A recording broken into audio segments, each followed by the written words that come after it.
My husband divorced me at 52, moved his 28-year-old secretary into our family home, and told me I was too old and boring after 29 years of marriage.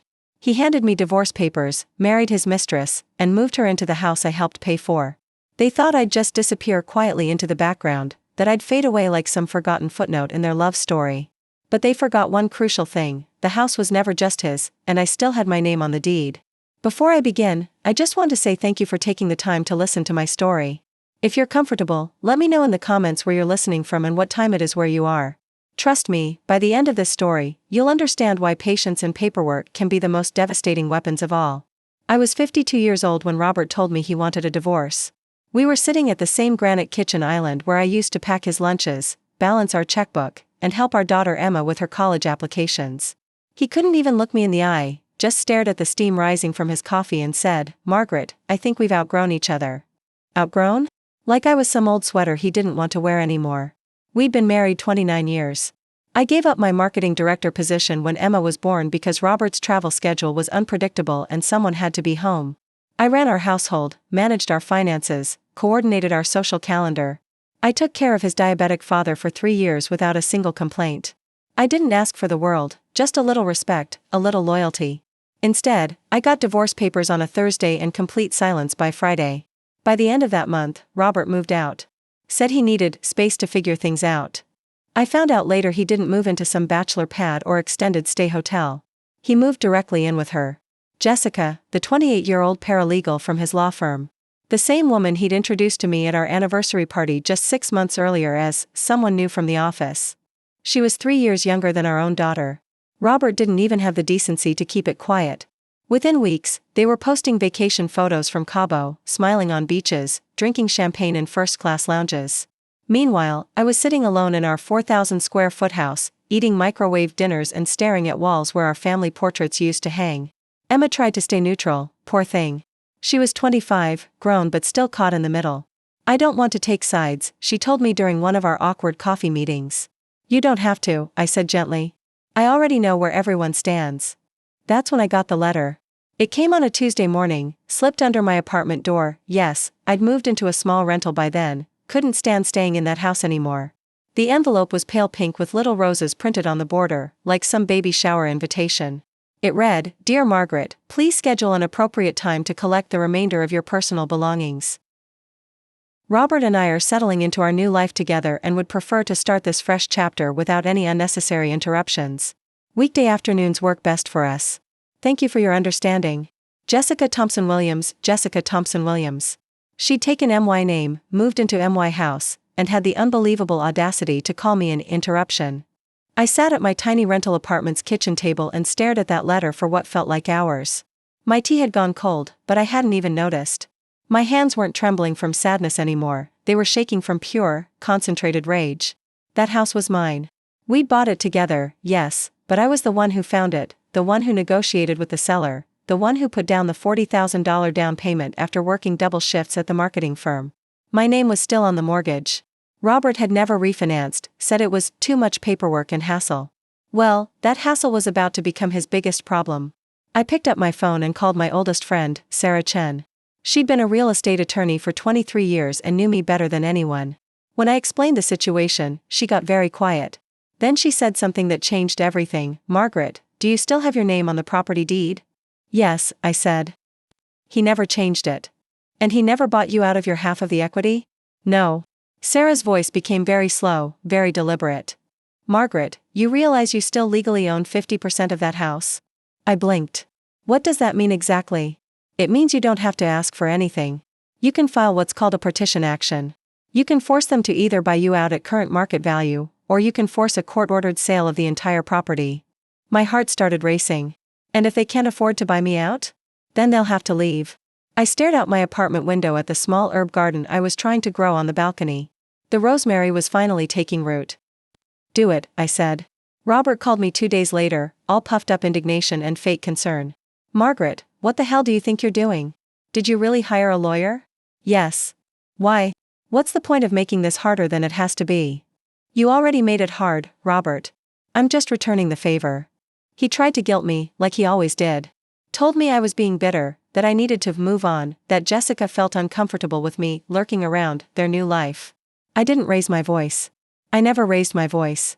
Then maybe she shouldn't be living in a house that still has my name on the title. He hung up on me. But it wasn't over. Jessica emailed me the next day. No more pink stationery, this time it was all business, sent from her work email with the law firm's letterhead. She said I was embarrassing myself and should let younger people find happiness. She actually wrote, "Robert deserves a fresh start after being trapped in a loveless marriage, and you're holding on to something that died years ago." I didn't respond to her email. Instead, I called Sarah again and said, "Let's turn up the heat." We filed the official court paperwork. The partition petition was clean, airtight, and absolutely unshakable. I wasn't making noise, I was making strategic moves that would echo through their lives for years. Sarah told me to stay quiet, let the legal system speak for me.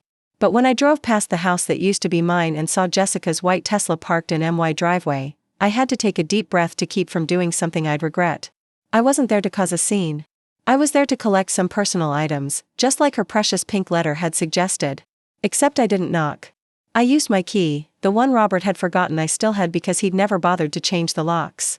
I opened the front door and walked into what used to be my living room. The furniture was the same, but everything else felt wrong. The walls were now some sterile beige color that looked like a corporate waiting room. My family photos were gone, replaced by mass-produced canvas prints with quotes like "Live, Laugh, Love" and "Good Vibes Only." It looked like Target had exploded all over my memories. I walked into the kitchen. She'd completely rearranged everything.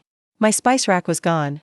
The ceramic canisters I'd collected from flea markets over the years had been replaced with matching stainless steel containers from Williams-Sonoma.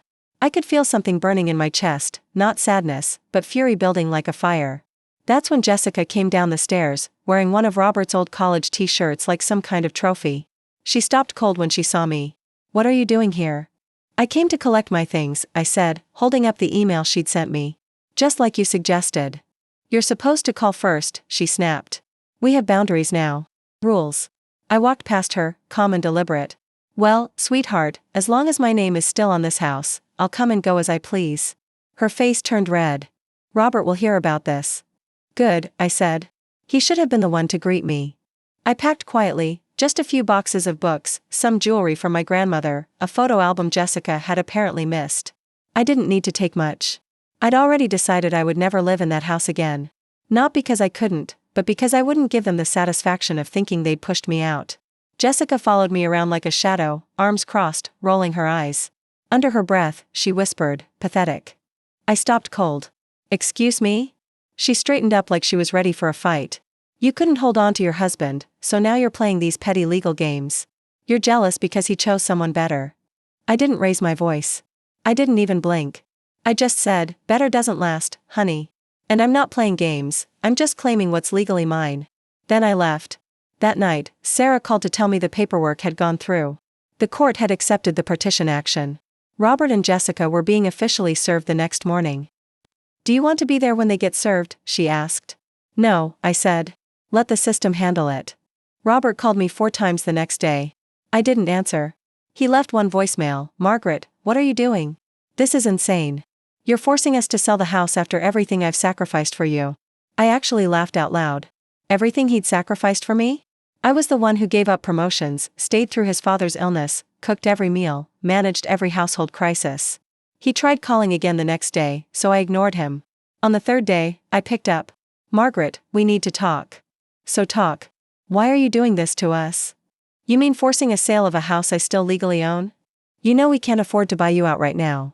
Then maybe you should have thought about that before you moved her in." His tone changed, became softer, like the man I used to know. "Margaret, you don't need this kind of stress. This isn't good for anyone." "No, Robert. You don't need this stress. But you brought it on yourself." Then I hung up. 2 days later, Jessica called me. Not texted, actually called, crying. "You're ruining our lives," she sobbed. "You're humiliating us. Please, Margaret, be reasonable about this." I paused for a long moment. Being reasonable means knowing my worth. And I'm done shrinking for either of you. Then I blocked her number. From that point forward, I didn't say another word. I let Sarah handle all communication and let the legal paperwork do the talking. Robert and Jessica hired their own attorney, tried to challenge the partition. It didn't work. The judge looked at the deed, looked at the mortgage records, and said the magic words, "Mrs. Thompson Williams retains legal co-ownership of the property. Unless the parties reach a private buyout agreement, the court orders the property to be sold at fair market value." Sarah smiled at me across the courtroom. I didn't smile back. This wasn't about celebration, this was about justice. They had 90 days to either buy me out or vacate the property. Here's the beautiful part, Robert's salary as a senior associate hadn't changed. Jessica was working part-time at the firm. And now they had legal fees on top of mortgage payments that had always stretched their budget. I drove past the house one morning and saw "For sale by owner" sign on the front lawn. They were trying to handle the sale themselves, probably hoping to avoid realtor fees and rush through a quick sale to someone in their network. But the market was tough that year, and karma doesn't work on anyone else's timeline. By week 3, the homemade sign was gone, replaced with a professional realtor's placard. Sarah had made some strategic calls. We weren't going to let them sell cheap to some friend or family member. If they were going to sell my house, it had to be at fair market value through proper channels. Robert texted me, "Margaret, we need to discuss the staging. Can you please not remove any more items? Jessica is feeling very exposed right now." I almost replied that Jessica wasn't feeling exposed when she wore my husband's t-shirt and called me pathetic. But I took a breath and forwarded the message to Sarah instead. By week 6, I heard through Emma that Robert was sleeping in the guest bedroom. That he and Jessica were fighting constantly. That he'd told her, "This is what happens when you poke a sleeping bear." I wasn't a bear. I was the legal owner they'd simply forgotten to account for. Jessica started posting cryptic quotes on Instagram, "Some people don't know when to let go. Bitterness will poison your soul faster than anything." But I wasn't bitter. I was strategic. There's a difference. At week 8, an offer came in. Full asking price, no contingencies. The buyers were a young Hispanic couple expecting their first baby. They'd fallen in love with the house immediately, especially the garden I'd planted and maintained for over a decade. Sarah called me before she called anyone else. "They want to close in 2 weeks. Fast turnaround." "Perfect," I said. Robert called me 6 times that day. I didn't answer. I was at my nail salon, getting a color called "Justice Served." I liked the symbolism. The day before the final walkthrough, Robert showed up at my apartment. He looked smaller somehow, diminished. Not thinner, just shrunken, like gravity had finally caught up with all his lies. "I came to ask you something," he said. I crossed my arms but didn't invite him in. "Can you help us with the security deposit on our new place? We're short on funds after all the legal fees." I stared at him. "Excuse me?" He raised his hands defensively. "I know how it sounds, but Margaret, we had no idea you'd actually go through with it. We thought you'd just fade away quietly. Like you wanted me to." He nodded, not even trying to deny it anymore. "You've never been the vindictive type." "I'm not vindictive, Robert. I'm strategic. There's a difference." He shifted uncomfortably. "Jessica's staying with her sister now. I'm at a motel near the airport." "I didn't think it would end like this," he said quietly. "You ended it," I reminded him. "You made your choices. You moved her into my house before our divorce was even final." He had the nerve to look hurt. "We were in love. Love doesn't steal, Robert. Love doesn't lie. And love damn sure doesn't send the ex-wife a letter on pink stationery asking her to schedule pickups like she's some kind of stranger." His eyes dropped to the floor. I leaned against my doorframe. "You didn't just replace me, Robert. You erased me. So I did the same thing." When the sale closed, I walked away with $347,000 after fees, taxes, and Sarah's legal costs. Robert and Jessica?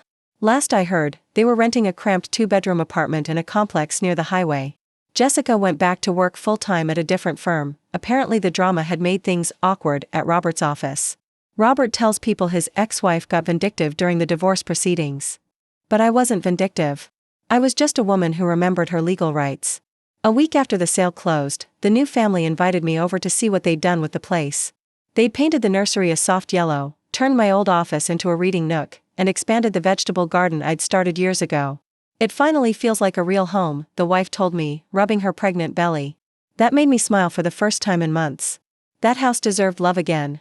It deserved laughter and warmth that wasn't forced or performed.